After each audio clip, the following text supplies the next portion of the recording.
Right guys, another video as promised, and trying to keep this on top of on a weekly basis, so keep an eye out. There should be a new video being put out each week. The topic I wanted to discuss today is the dieting headfuck, as I'd like to call it.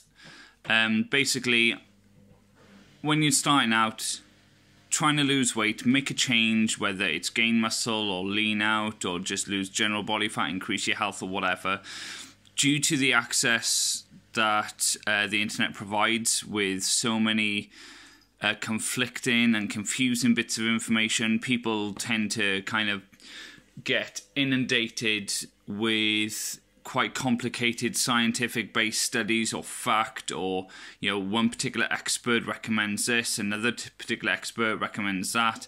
They've got multiple friends who've done multiple things, who think all their whoever worked for what seems to work the best, and I'm just trying to create some clarity and provide a set kind of plan in place for anyone to follow, which will not only get you results, but it'll also provide you with, small achievable goals that will have a dramatic and profound effect further down the line. So, firstly, I want to address of fad dieting, different kind of structures that are portrayed as being the ultimate form of weight loss or muscle management and so on. The biggest one right now seems to be ketosis-based diet, where it's essentially almost zero or minimal carbohydrate intake with a high elevated fat intake and a moderate kind of protein intake. Now this structure is being sold and advertised on the basis of it is the best structure to burn fat. Now this is completely correct. It does burn fat very well. It burns fat very well due to the fact that you are eating more dietary fat. If you're eating more dietary fat than anything else, your body will understand that that is the main energy source you have available to you as it stands, and it will prioritize using dietary fat as the main fuel source in your body. Not the fact it's burning any more fat than any other conventional system is doing of subcutaneous body tissue and so on. But yeah, a lot of so-called experts are clinging on to that one scientific notion that a ketogenic diet is the optimal way to burn fat. Well, of course it is, because 40 to 60% of your daily calorie intake is coming from fat, so you're going to burn more fat. In my honest opinion, and from someone who's tried multiple systems over many times, even did them wrong and did them right, the best and single main way that you can lose weight is by being in a caloric deficit. It is as simple as that.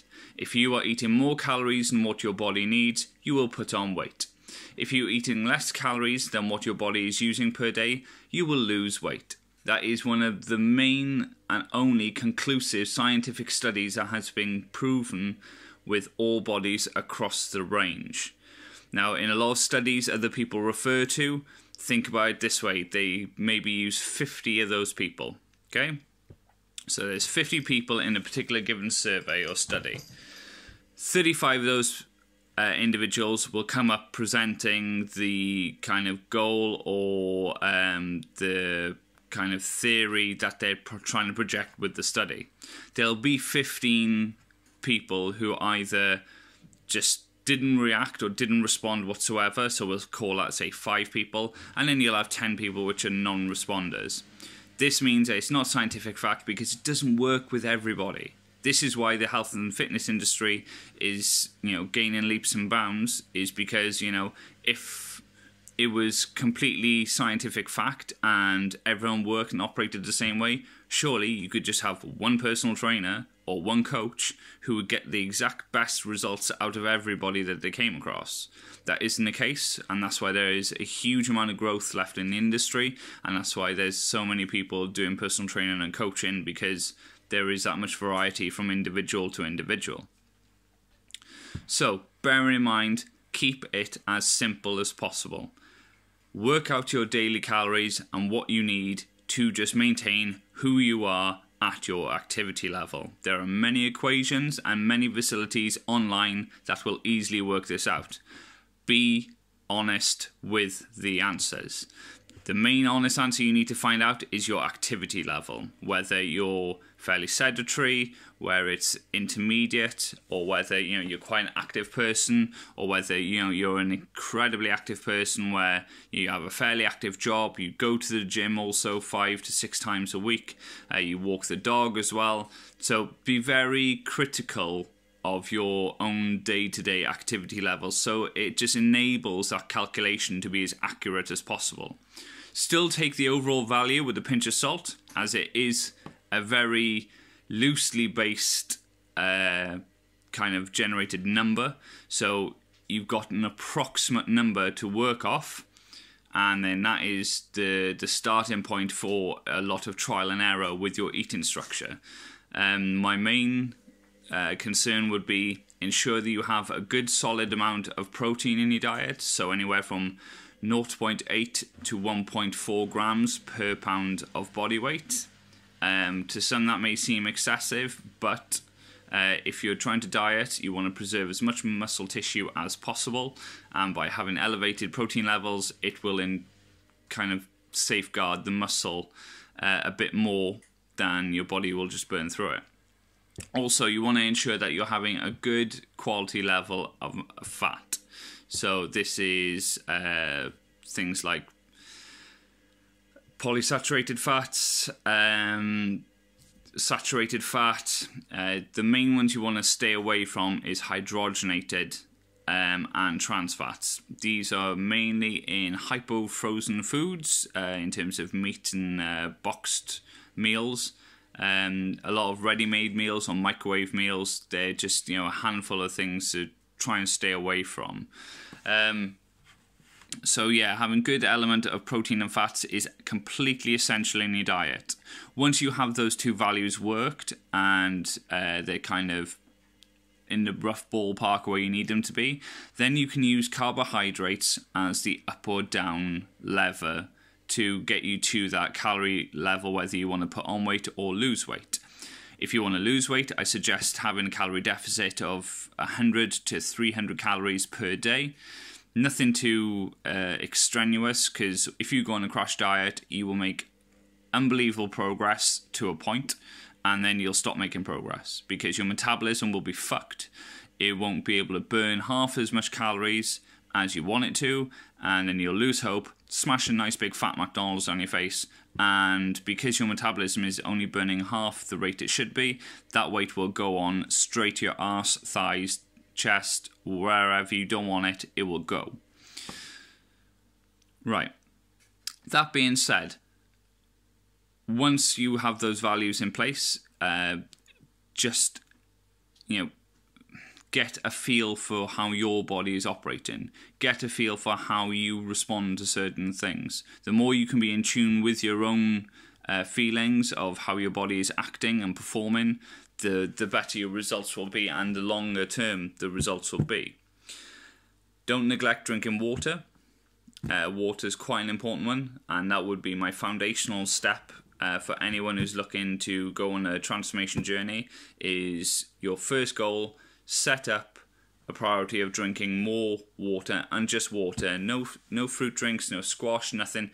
Just plain and simple water. Put a couple of slices of lemon in there or lime in there, just for a little bit of flavour, but essentially mainly just water. Once you've gone a couple of weeks that you've kind of taken that up as a new habit and it's not become, a physical chore to do this anymore, then look at moving on to your next goal, which should be trying to optimize your sleep. There are several experts and studies, very obtainable by online, that can help introduce you to trying to obtain more REM, which is the deep portion of your sleep, where you get the best regeneration, the best feel-good factor, and so on. Not denying that certain people are having certain situations where you have very young children or jobs that can, take away a lot of the element of the duration of your sleep.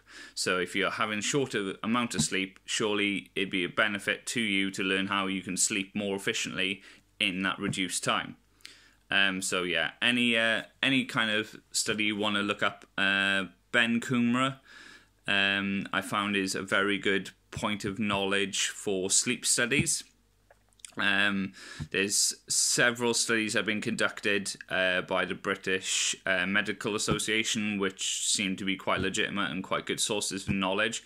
Very in depth, so make sure that you've got your IQ and your brain fully switched on. Once you've completed those 2 steps, then I would start focusing on optimizing your food choices. Obviously, what is healthy and what isn't healthy. You're not an idiot. So if you know what's healthy, it's a case of pulling your finger out of your arse and finally, walking up to the decision that you're going to really invest in yourself, because that's all it is. It's whether you've got the time, energy and effort to invest in yourself, because it is an investment into you, because it's increasing your health, it's increasing your longevity, it's increasing the capabilities you have, or it's giving you something that you may never have had before. So my personal recommendation is have a good think and sit down and think about whether you think you're worth putting in this investment.